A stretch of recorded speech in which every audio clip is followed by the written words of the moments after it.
ติสัมปติกัจจันจะวิยานะอิวานังอายะจตาสันติรัสสะตาปราจากัจจติกาเตเสตุธัมมังอนุกัมปิมันปัจจัน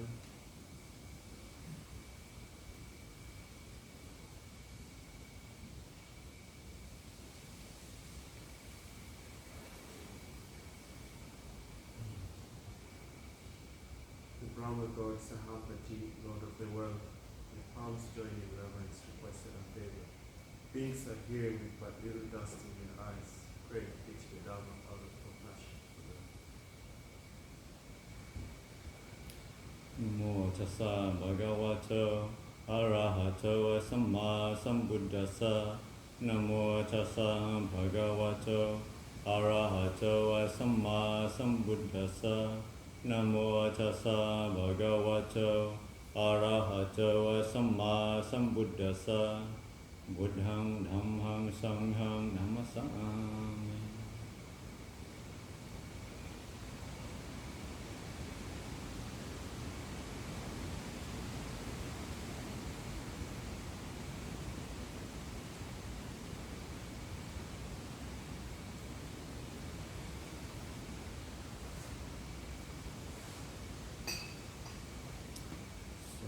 Today, just looking through the Samyutta, mentioning, read it, and looking at the one of my favorite chapters, the Bojjhanga Samyutta, which is the whole chapter on the 7 factors of enlightenment. And the reason this came up because it's one of those chapters I like to reread over and over again, and it's also I think it's timely, obviously.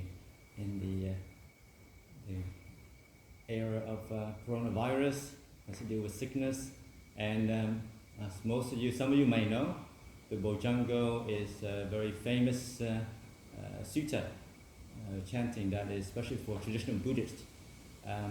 As monks, we were told when you go see a sick person, one of the prittas, the blessings to chant is the Bojjhanga.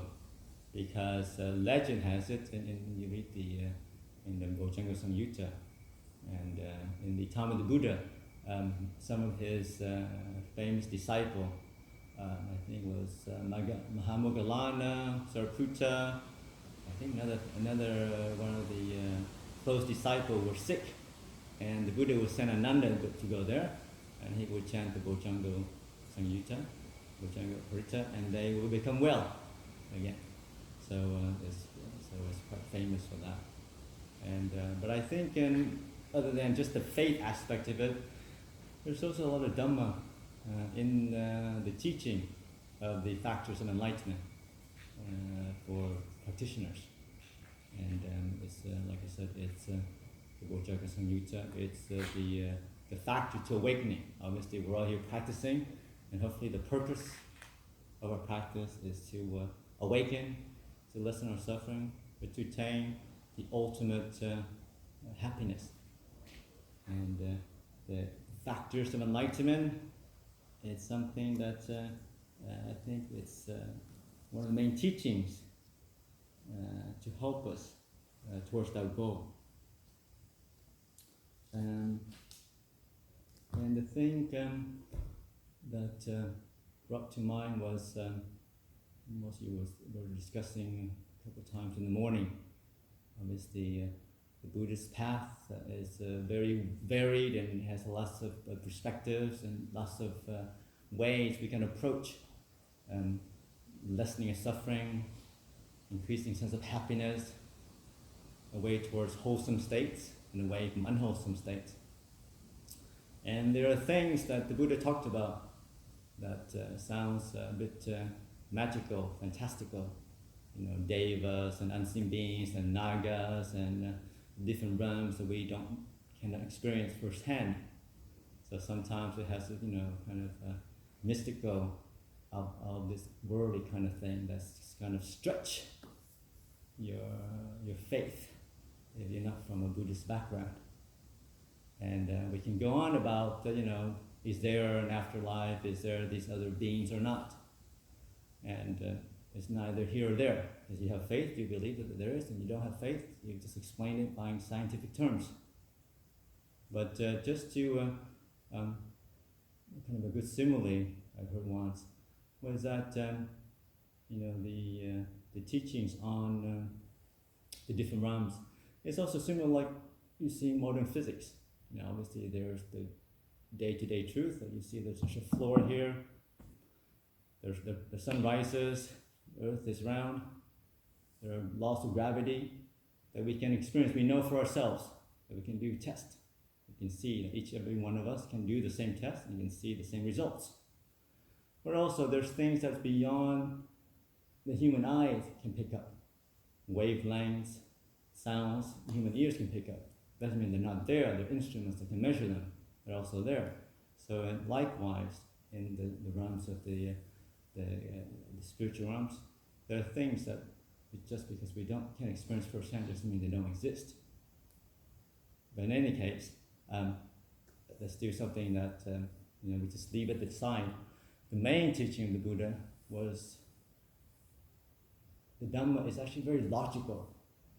And it's something not to believe in, something that for each and every one of us to know for ourselves.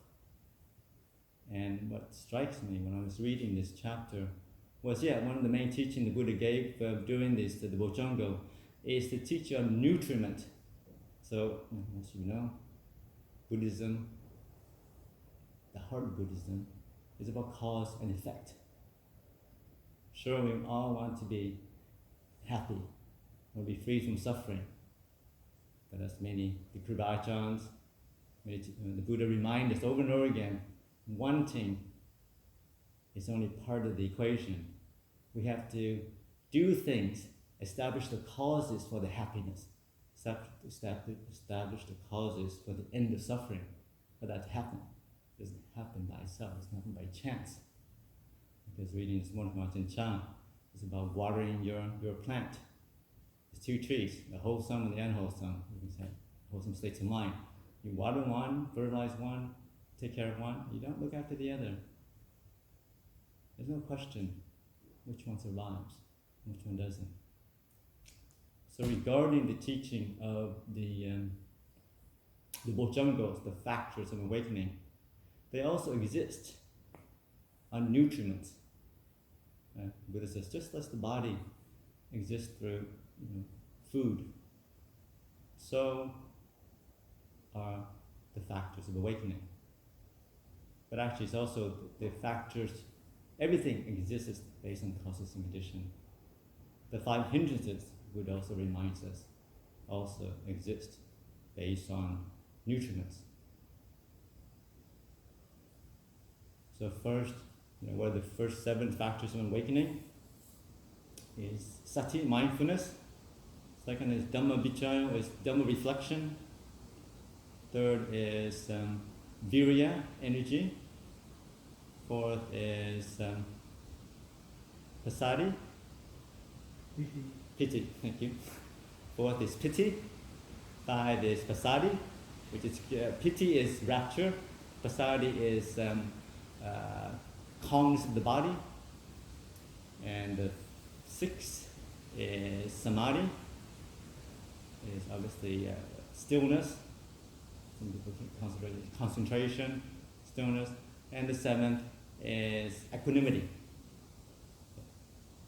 And these things, when developed, like Buddha said, leads towards enlightenment, leads towards the relinquishing of attachment, leads towards the ending of all suffering. But it's something that we have to establish. It's not something that doesn't arise naturally in the mind. And they're also the counter, the antidote to the 5 hindrances that arises in the mind from time to time.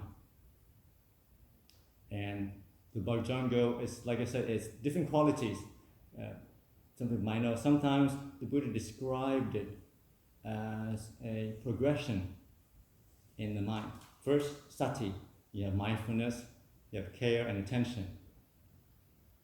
So you have, when you have mindfulness, you can remember things.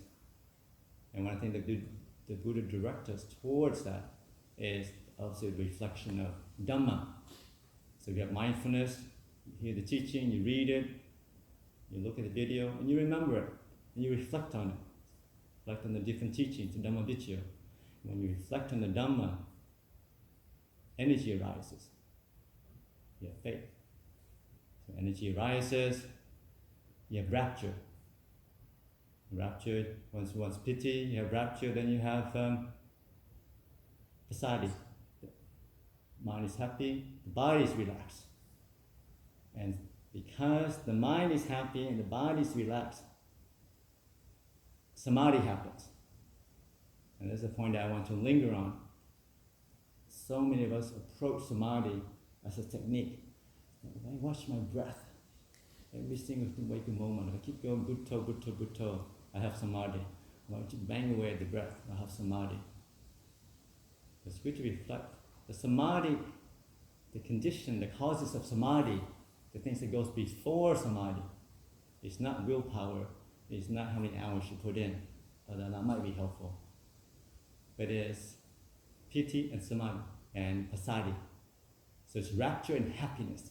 Samadhi comes from happiness. It's not something that you will yourself toward. Not something. It's not it's not a shutting away of the world. It comes from happiness and stillness in the mind. And then samadhi happens.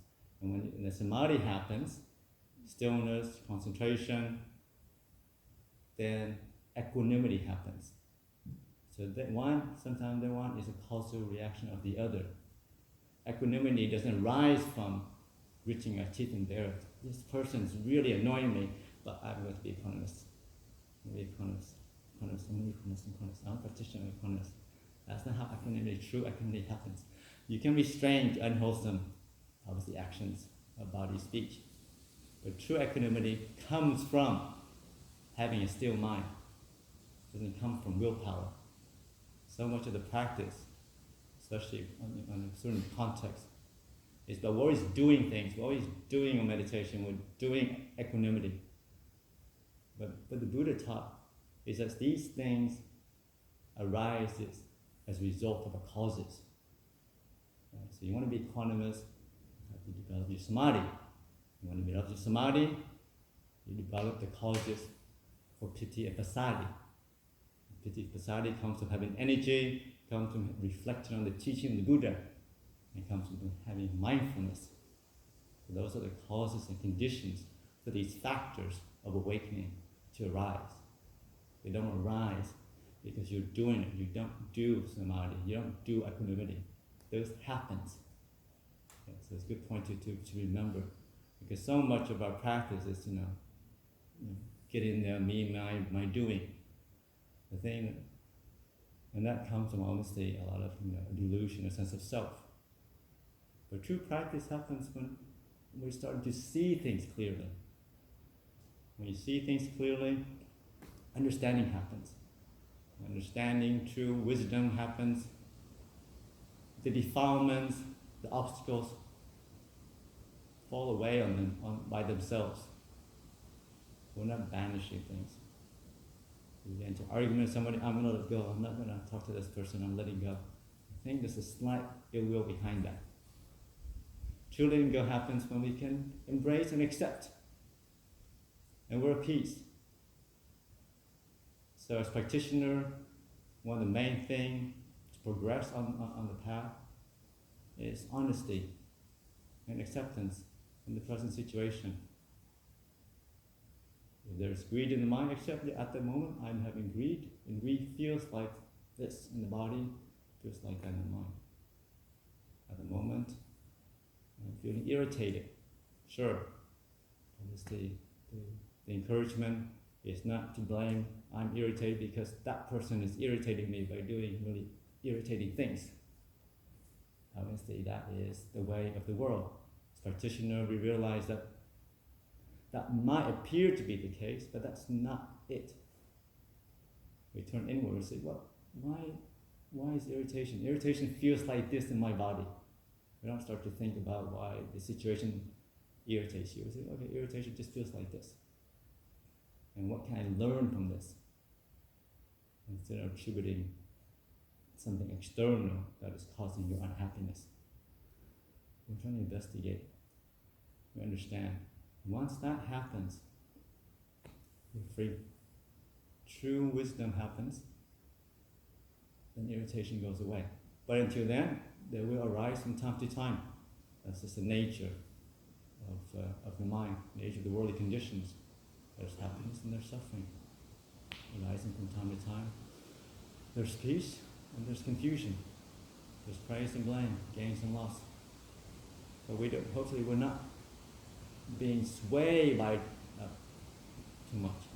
Hopefully we're keeping our mind centered. And a lot of time I encourage people, it doesn't be a complicated practice. So much practice is just staying in the body, being with the body, and relaxing, soothing any type of tense areas you have in the body. A lot of times it's just, when you're greed, the body tightens up. Irritation, the body tightens up. So just, where am I? Where's my body? It doesn't be complicated. And then we think about this thing, I'm going to have to solve this problem, so that. No, it's like, where's my body? And stay present, stay grounded in the body. You'll find that so much of the confusion, the suffering, evaporates. So much of our suffering is holding to the past, or projecting to the future, what terrible things may or may not happen. But we're in the body, relaxing, soothing the body, you'll find that peace starts to arise. Because we're not contributing to the causes of confusion by thinking about it more, by worrying about it, by proliferating on it.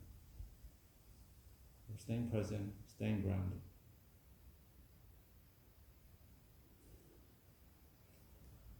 And that is the kind of a segue.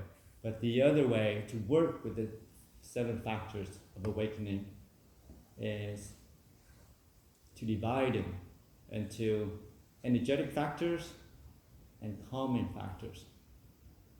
And then sati is the mindfulness, the awareness, the present clarity to understand which factors you need.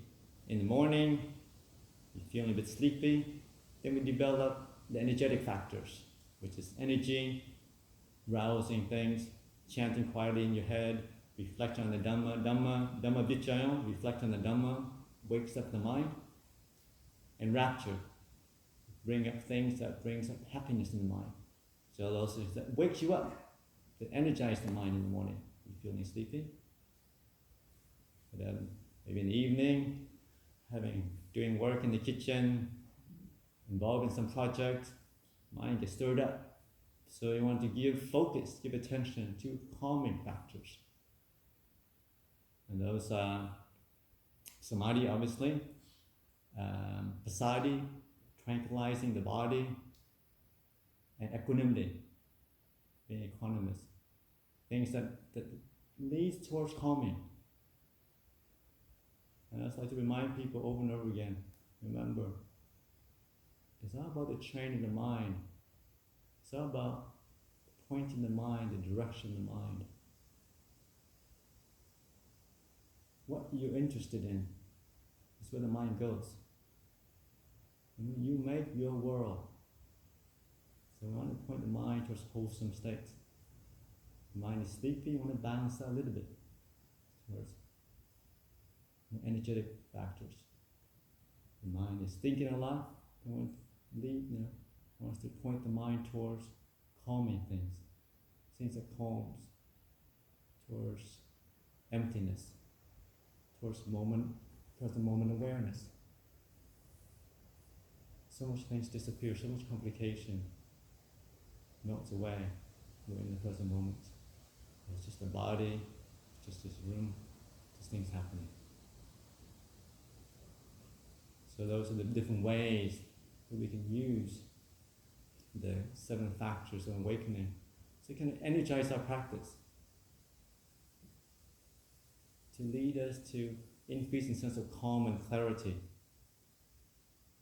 And these factors become stronger and stronger as we progress on the path of practice, as we mature in the practice. But with anything, the Buddha also reminds us, especially in the beginning of the chapter, the Samyutta, is these 7 factors of enlightenment. Also, the foundation for them is sila, sense restraint.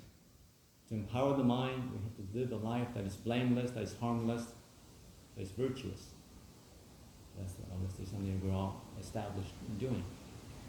And the other thing is to exercise a sense of sense restraint, of not allowing the mind to go out too much. So like I said, so much of these factors, so much of the teaching of the Dhamma is always about cause and condition. It's not about doing it. We read about it and we're like, oh yeah, I'm going to, develop these things and get in there. But it's just noticing what factors I need to bring into being to allow these wholesome states to blossom, to come into being. So it's not such a hyperactive thing that we're doing, but it's just a gentle awareness in the present moment, being with whatever mental states are arising. How am I feeling? Feeling happy, feeling disturbed, feeling irritated, and how can I incline the mind towards more wholesome states? How can I nudge it really? It's not like a gritting your teeth or clenching your palm and pushing the mind towards anywhere. It's more of a gentle nudge. A lot of times it's just opening up and investigating. So much of our suffering is involved around the sense of self. How dare she say that to me, do that? How dare he do this and that, the other stuff, or whatever. Well, this is really annoying, this disease. I've got travel plans, I'm going to visit things, and now I can't go anywhere. So annoying. But if we first just open ourselves up to the suffering and investigate it, instead of my suffering, so just there is suffering, there's irritation, and why? And how can I learn from this? So there's obviously, unless you're fully enlightened, you're going to have a sense of self, but we're not allowing that to consume us. We're just trying to investigate the situation. Investigate why is there suffering, why is there irritation, why is there discontent in the mind, why is there restlessness, what is the cause, the condition for the restlessness. Everything arises from a nutriment, everything arises from a cause. So instead of making a self out of this, we're investigating, okay, there's restlessness in my mind. Instead of saying, oh, I'm just a bad meditator, I can't meditate, my mind's crazy all over the place, and when am I going to be able to meditate? And oh, it's just not fair, I've been doing this for 20 years, and these other people just come and they sit so still, and my mind's all over the place, and I'm such a crazy lunatic, blah, blah, blah, blah, blah. It's just, underneath all that, it's a me and mine. If you go beyond it, okay, the mind is crazy at the moment. What is the cause for this craziness in the mind at the moment? Understanding, obviously, that it changes. It's not always crazy. It's not always irritated. It can be quite content, quite happy, quite full of metta at times. But at the moment, what is the cause for this? It's just like, I'm feeling, there is feeling of irritation. What is this all about? Where is it in the body at the moment? How is this irritation expressing itself in the body? I'm a great believer there is obviously a strong connection between body and mind. And that whatever we feel in our mind, in our heart, has a physical counterpart to that. Part of the job, our job is to investigate that and try to soothe, relax that body part. You'll find, I said over and over again, once you focus on the body, soothe and relax whatever tension you have in the body, I guarantee you whatever issues you have in the mind will also melt away. Because you're doing two things. Staying present And you're not feeding the irritation by thinking about it more and more. You focus on the body, relax in the body. It's not tense. And that will feed back into the mind, be more calm and clear. So the 7 factors of awakening are mindfulness, reflection on the Dhamma, energy, of rapture, passaddhi, samadhi, and upekkha. It's something that is wholesome. They lead away from suffering, they lead to happiness, and something each and every one of us can develop. And also it's a great teaching on conditionality of the Dhamma. Everything arises to a cause. Want to be happy? We establish the causes for that happiness. To be free from suffering, we establish the causes to be free from suffering. Not through wishing, not through wanting, by establishing the causes. So that we develop these 7 factors of awakening for our welfare and happiness, for our health benefit, but also the welfare and happiness of all the people around us. And leave it for your reflection tonight. อันธรรมยังธรรมกถาสาธุการังกถามาเสสาธุสาธุสาธุอนุโมทามิ